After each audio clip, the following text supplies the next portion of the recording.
Travaillons à fonder d'abord de bonnes institutions, des institutions plébéiennes, et nous serons toujours sûrs qu'une bonne constitution viendra après. Des institutions doivent assurer le bonheur commun, l'aisance égale de tous les co-associés. Ressouvenons-nous de quelques-uns des principes fondamentaux développés dans notre premier numéro sur l'article de la guerre des riches et des pauvres. Des répétitions de ce genre n'ennuient point tous ceux qu'elles intéressent.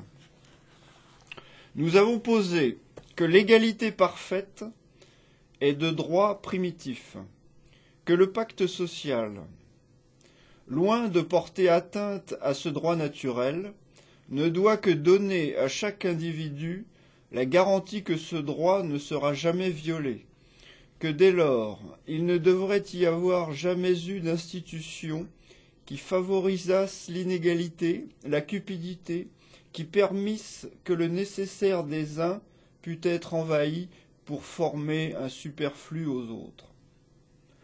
Que cependant il était arrivé le contraire, que d'absurdes conventions s'étaient introduites dans la société et avaient protégé l'inégalité, avaient permis le dépouillement du grand nombre par le plus petit, qu'il était des époques où les derniers résultats de ces meurtrières règles sociales étaient que l'universalité des richesses de tous se trouvait engloutie dans la main de quelques-uns, que la paix, qui est naturelle comme tous sont heureux, devenait nécessairement troublée alors, que la masse, ne pouvant plus exister, trouvant tout hors de sa possession, ne rencontrant que des cœurs impitoyables dans la caste qui a tout accaparé, ces effets déterminaient l'époque de ces grandes révolutions, fixaient ces périodes mémorables, prédites dans le livre des temps et du destin, où un bouleversement général dans le système des propriétés devient inévitable, où la révolte des pauvres contre les riches est d'une nécessité que rien ne peut vaincre. Nous avons démontré que, dès 89, nous en étions à ce point, et que c'est pour cela qu'a éclaté alors la Révolution. Nous avons démontré que, depuis 89, et singulièrement depuis 94 et 95, l'agglomération des calamités et de l'oppression publique avait singulièrement rendu plus urgent l'ébranlement majestueux du peuple contre ses spoliateurs et ses oppresseurs. Est-ce la loi agraire que vous voulez ? Vont s'écrier 1000 voix d'honnêtes gens. Non, c'est plus que cela. Nous savons quel invincible argument on aurait à nous y opposer.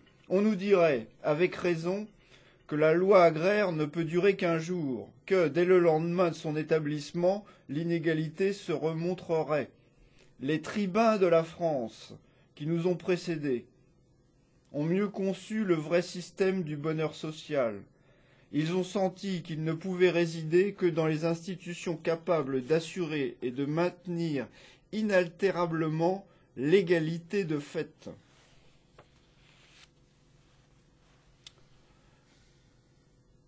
L'égalité de fait n'est pas une chimère. L'essai pratique en fut heureusement entrepris par le grand tribun Lycurgue.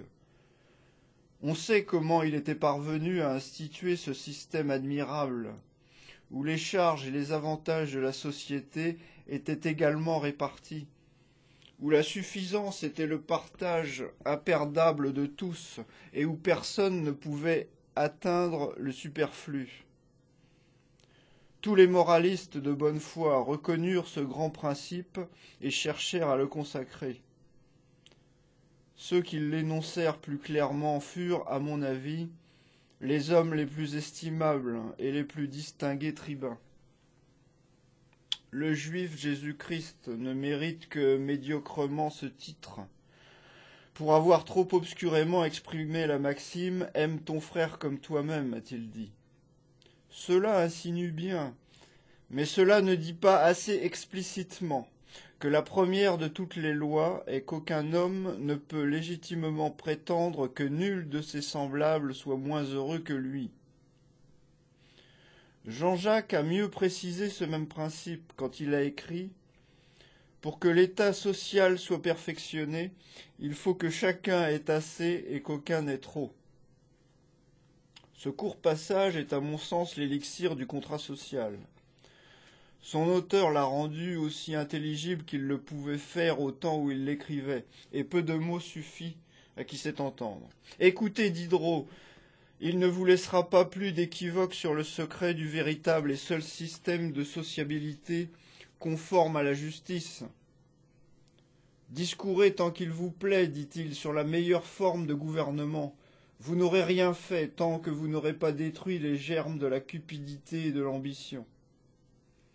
Il ne faut point de commentaires pour expliquer que, dans la meilleure forme de gouvernement, il faut qu'il y ait impossibilité à tous les gouvernés de devenir ou plus riches ou plus puissants en autorité que chacun de leurs frères, afin qu'au terme d'une justice, égale et suffisante portion d'avantages pour chaque individu, là, la cupidité s'arrête et l'ambition rencontre des bornes judicieuses.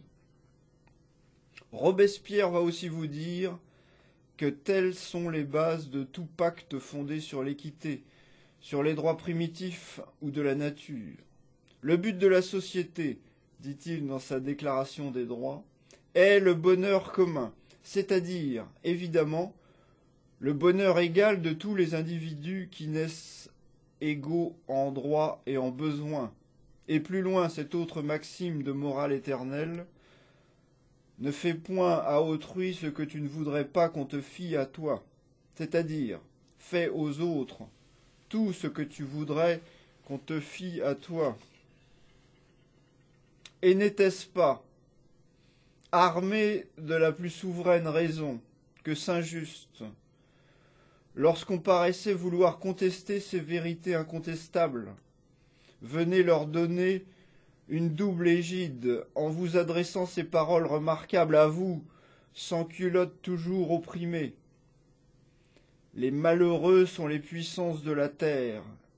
Ils ont le droit de parler en maître au gouvernement qui les néglige.